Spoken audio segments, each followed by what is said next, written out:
Olá, tudo na paz? Eu espero que sim. Santa Ceia, você quer saber sobre isso? Então, essa é uma das perguntas que chegou para mim e eu vou responder hoje sobre Santa Ceia. Fica comigo, tem coisa interessantíssima e vai confrontar o que você pensa que está dentro do seu formato de ceia até então. Vamos ver se ela existe, se não existe, como é que funciona, ok? Mas antes disso, se você não me conhece, eu sou o Everton Lopes, esse aqui é o canal Jogados para Fora, onde nós ajudamos irmãos cristãos, cristãos a desenvolverem a sua vida cristã além das quatro paredes, porque é nisso que nós cremos também, ok? E esse daqui é um programa específico chamado Minhas Respostas, onde eu recebo perguntas no privado, no Facebook, no Instagram, WhatsApp, enfim, de diversas formas, algumas pessoas que se encontram comigo também. E eu gravo esses vídeos para responder de maneira concisa e direta essas perguntas, sem aquele estudo muito complexo lá. O programa não é para isso especificamente. Vamos lá? Ceia, Santa Ceia, chegou uma pergunta para mim aqui, deixa eu ler para você. A pergunta é sobre Santa Ceia. Já ouvi alguns irmãos e até pastores que abandonaram o sistema dizer que a ceia foi algo inventado pela religião, que na verdade a última ceia realizada pelo Senhor foi um jantar onde ele se reuniu com os discípulos no dia da Páscoa e que se fosse para seguir o ritual seria apenas uma vez por ano e não todo mês.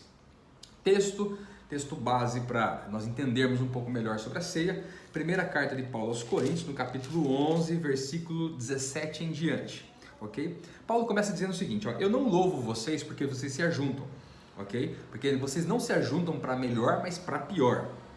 18, porque antes de tudo, eu ouço quando vocês se ajuntam na igreja, vocês ficam brigando, há dissensões entre vocês. E até importa que haja isso para que heresias, para que aqueles que são sinceros se manifestem. De sorte que quando vocês se ajuntam num lugar, não é para comer a ceia do Senhor. Porque comendo, cada um toma antecipadamente a sua própria ceia, e assim um tem fome e o outro embriaga-se. Então, se porventura você tem fome, coma na sua casa e beba na sua casa, ok? Para não envergonhar a igreja de Deus, e por aí vai o texto. Aí ele coloca, porque eu recebi do Senhor o que também vos ensinei, que o Senhor Jesus, na noite em que foi traído, tomou o pão e tendo dado graças, partiu e disse, comei, isto é meu corpo que é partido por vós, fazei isso em memória de mim. Depois ele faz a mesma coisa com o cálice. Agora, em memória de mim, significa o que essa palavra em memória? Memória vem de uma palavra grega denominada amnanesis, ok? Que significa transportar uma ação passada de tal maneira que não se perca a sua potência e vitalidade, mas sejam colocadas ou trazidas para o presente. Essa memória é a vida de Cristo, o ministério de Cristo, a mensagem de Cristo. É tudo isso ser não apenas relembrado, mas colocado em prática. E o princípio que Paulo trata aqui em Coríntios sobre a ceia é a comunhão. Não tem nada a ver com santidade, não tem nada a ver com pecado, isso e aquilo, é comunhão entre os irmãos. Por isso ele fala, tá com fome, come em casa, porque aqui a gente vai partilhar, um vai esperar o outro, um vai abastecer o outro, um vai abençoar o outro. Essa é a ideia do texto, ok? Quando ele fala aqui no versículo 27, portanto, qualquer que come o pão e bebe o cálice do Senhor indignamente será culpado do corpo e do sangue do Senhor. Olha lá. Então o pessoal religioso usa agora essa parte, a partir daqui, para julgar quem pode e quem não pode. Então vamos lá. Primeiro ponto. Não é Santa Ceia, é ceia. Não existe Santa Ceia, é só ceia. É um jantar.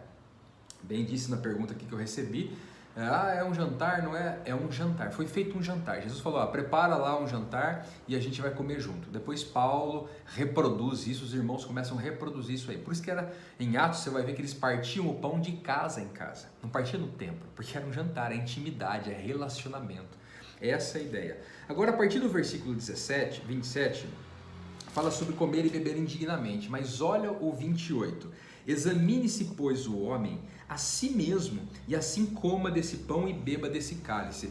Eu examino a minha vida, você examina a sua vida. Cada um cuida da sua própria vida e eu ajudo você e você me ajuda. O problema é que hoje eu quero examinar a sua e você examinar a minha para ver quem pode. Pelo amor de Deus, irmão.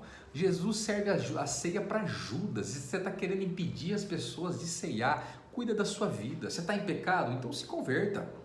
Você vive uma vida de qualquer jeito e tal, então se encontre com Deus. Você não ajuda o necessitado, você não socorre pessoas, então se encontre com Deus. Mas cuide da sua vida e não da vida do outro. E hoje na igreja evangélica, examine, tem gente que fica na porta, eu já vi isso. A pessoa fica na porta com uma caneta e um papel. Você vai ceiar? O irmão está em pecado, não pode ceiar. Marcando, pela misericórdia. Versículo 29, porque daí você vem falar, não, porque não pode, porque bebe indignamente e tal, tá aqui, vai ficar doente, vai morrer. Dá uma olhada no texto, não seja ignorante. Versículo 29, porque o que come e bebe indignamente, come e bebe para a sua própria condenação, não discernindo o corpo do Senhor. Por causa de vós, ou por causa disso há entre vós muitos fracos e doentes e muitos que dormem. Ele fala sobre não discernir o corpo de Cristo. Quem é o corpo de Cristo aqui no texto? É a igreja, são os irmãos, eles são o corpo. Então, quando você não discerne o corpo, quer dizer, você não entende o que é a igreja, você não vive como igreja, você não se relaciona com uma igreja, automaticamente você não é suprido, você não é abençoado, você não é edificado, não é construído, você fica doente, às vezes fisicamente e espiritualmente, porque não há cuidado, não há socorro, não há ninguém realmente aqui, não há sinergia. A ideia do texto é comunhão, não é santidade em nenhum momento. Então, quando não há essa comunhão dessa forma, as pessoas morrem espiritualmente e fisicamente, as pessoas padecem. Por exemplo, quanto gasta na sua igreja com coisas e quanto gasta com pessoas? Aí está o coração da igreja. Aí está o coração da igreja. E quando fala em santa ceia, não existe santa, é ceia, é uma janta. A palavra cenar em espanhol é jantar.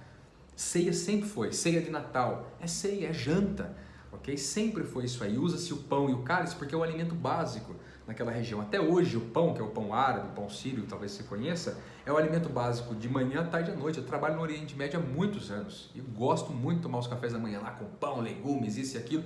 É o alimento básico daquela cultura. É assim que eles faziam.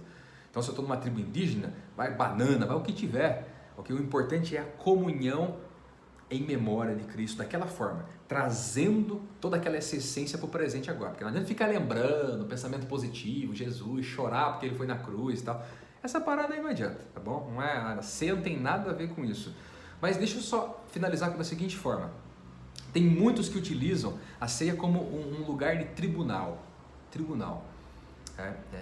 proibindo, pecou, ele errou, está de disciplina, não pode, 6 meses sem ceiar, isso e aquilo. Quem é você, Baguá? Quem é você para não permitir, para proibir alguém de ter comunhão?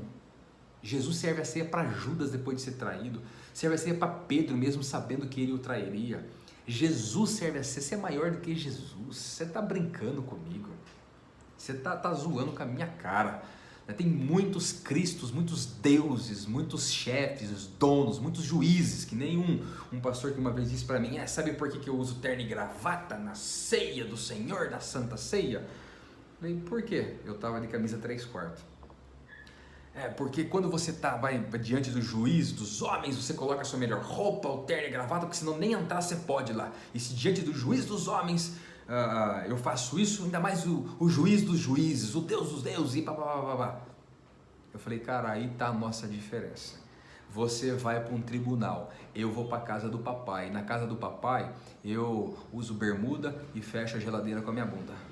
Essa é a nossa diferença. Você vai para um tribunal ser julgado e eu vou ter relacionamento com o papai. Só isso. Essa é a nossa grande diferença. Então aí vai um recado. Se você é religioso e vai para um tribunal, tome cuidado. Tome cuidado para não tomar principalmente o lugar do juiz nessa história toda. Mas se você é uma pessoa que quer ter relacionamento profundo com Deus, e é isso que a gente ensina aqui no Jogados para Fora, então bem-vindo. É uma família, há uma mesa posta, e Jesus, como fala em Apocalipse, ele estava na porta da igreja querendo entrar para ceiar, mas a igreja não deixava. A igreja está presa dentro de um tribunal e Jesus quer entrar para formar um jantar gostoso entre amigos, entre discípulos. Legal? Eu sou o Everton Lopes, esse daqui é o Jogados para Fora. Se você tem alguma pergunta, envia para mim e eu peço que você salve esse vídeo aí, clica no botãozinho salvar para você ter sempre ele à disposição e compartilha com pelo menos 3 pessoas que precisam ouvir essa mensagem. Um abraço, fique com Deus, a gente se encontra.